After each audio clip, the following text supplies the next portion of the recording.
আচ্ছা ভাই, তুই আজও ওর জন্য ওয়েট করছিস? ভাই, তুই তো আমাকে চিনিসই, তাও কেন বলছিস বারবার? আমার সত্যি কেন জানি না মনে হয় ও আর কখনো আসবে না।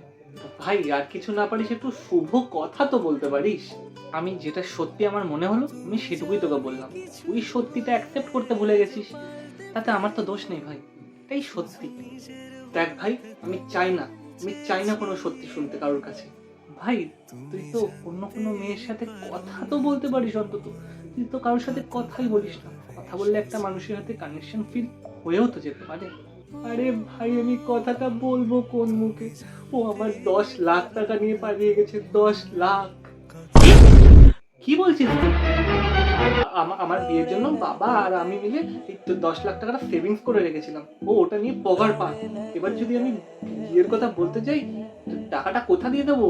হ্যাঁ, তাই তো আমি বাড়িতে অ্যাক্টিং করছি যে ও চলে গেছে, তাই আমি এখন বিয়ে করবো না। আমার প্রবলেমটা কেউ বুঝলো না।